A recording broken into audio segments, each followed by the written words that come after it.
So today I want to talk about struggles I've had while I was living in 4 different countries in 8 years of time. Hi, I'm Jungwoo. I'm 23 years old now and I started living abroad alone when I was 15. I'm originally from South Korea and I started my journey of living abroad in England, and currently I live in Berlin. So I left home when I was 15 to study in England. I was in the 9th grade. So the first place that I went to in England was called Torquay. It was a coastal town. It was very cute. We would always go to the beach and it was such a countryside place. People there were pretty close-minded as well. Like all the host families were nice, but all the teenagers there were like super mean and racist and just really not nice to us international students. So I studied there for 2 years in the 9th and 10th grade. Then I moved to Tel Aviv. A friend of mine that I had in England introduced me to this school in Tel Aviv, and I just fell in love with this school as soon as I saw the website because I really liked the curriculum and I was looking for IB program. They offered IB program, also they had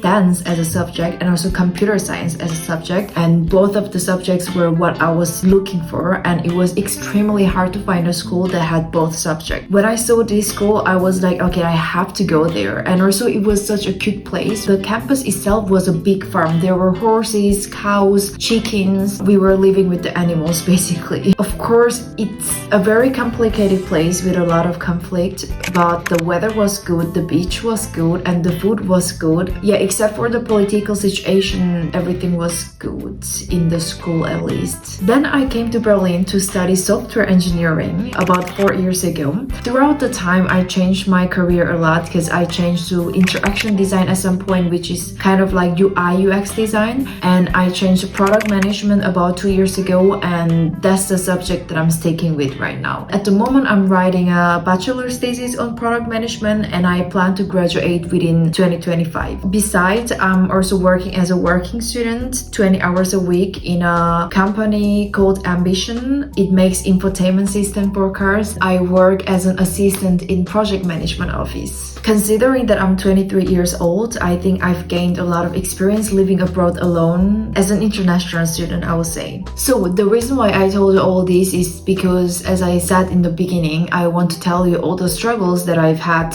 while living as an international student alone without my family. First one is, of course, it's the most expected one, but you miss your family a lot. About 8 years ago, when I was 15, I was just rebellious. I was a teenager going through puberty. I didn't really have such a close relationship with my family. Like, I was more of a friends person always. So when I first went to England, I didn't miss my family at all. I don't know, it might sound really bad, but as a 15-year-old teenager, I really didn't miss my family. I wasn't really talking to them often. I think I was talking to my parents about like once in a month. Sorry, mom and dad. I started missing my family only about 5 years ago. When the COVID pandemic hit, I was stuck in Tel Aviv and I couldn't go back home for 2 years. So I was just staying in Tel Aviv for 2 years. And that's when I started really realizing the importance of my family and how much I love them and how much I miss them. Whenever I go home, I see how fast they get old. My grandma, I can visibly see how she's getting older so fast. Every time I visit Korea, I think I visit these days every 1 to 1.5 years. Every time I go home, I see how fast they get old. Also my parents as well. Just whenever I realize how much I love them and how much they mean to me, the most important goal in my life is to spend time with them whenever I want and wherever we want while I live outside Korea, because I don't really see myself living in Korea anytime sooner or later. So, and the second struggle that's a bit related to the first one is that it's pretty hard to stay connected to your long distance family or friends. As I said in the beginning, I sucked at talking to them. About since 4 years ago, I started scheduling calls with them. With my parents, I would try to call them every once a week. I would always write down as like recurring events on my Google Calendar. Also my best friends and like closest friends, I would try to call them like every week or like bi-weekly. Any close friends who I want to talk to, I would try to schedule calls like every 3 months. In order to keep up with your long distance friends, you really need some effort. So the third struggle would be making your support network in different places in different circumstances.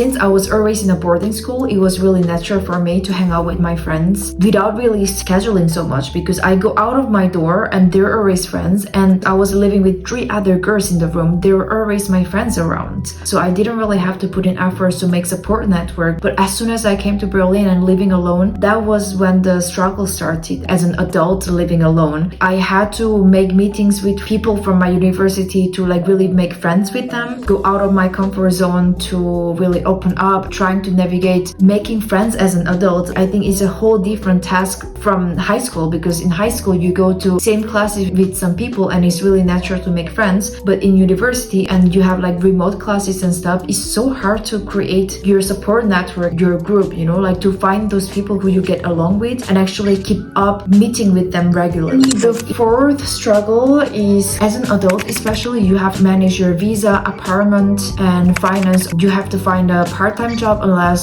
your parents are fully supporting you during the university years. I currently work 20 hours a week while I study full-time. And visa, I don't know about other countries, but in Germany it's called bureaucracy. It's pretty slow whenever you want to renew your visa. And apartment situation in Berlin is really fucked up. I'm not kidding, it's fucked up. It's really hard to find an apartment here for a good price. Even if you pay a lot, it's really hard to find an apartment in Berlin. I think it really depends city by city. And language. Unless you live in a country where English is spoken, and even if it's a country where English is spoken, if you're not used to speaking English, like Europeans or the native speakers, it's really also hard to get used to speaking a foreign language. I struggled with English in my first year of studying in England, but as I was a teenager, I kind of picked it up pretty quickly, I think. Now that I'm living in Germany and I speak a bit of German finally, but in my first 2-3 years, I was struggling a lot because I couldn't speak German. It takes some time to start speaking German unless you take an intensive course. Yeah, but also to conclude, there are so many pros that you get, and the biggest one is just that you're gonna experience things that you will never experience otherwise. You're gonna meet so many different people from so many different backgrounds. You're gonna make friends with a lot of different kinds of people and you're gonna learn from them. You're gonna share perspectives and you're gonna exchange thoughts. Your thoughts and your sights and your experience can grow tremendously. All these struggles are worth it when you think about the values that you will get out of living abroad. So I would really recommend living abroad, and also you get to make a lot of friends from all over the world. Usually whenever you travel, you will have someone to meet up there who will guide you through the trips there. If you get a chance, I really recommend it. There are so many ways to live abroad these days: working holiday, studying abroad if possible. I know that it costs a lot. I will take any questions that you have about living abroad, or like boarding school experiences, or international baccalaureate diploma, which is IB diploma, or living in England, Tel Aviv or Berlin. Ask me any questions you want. Bye!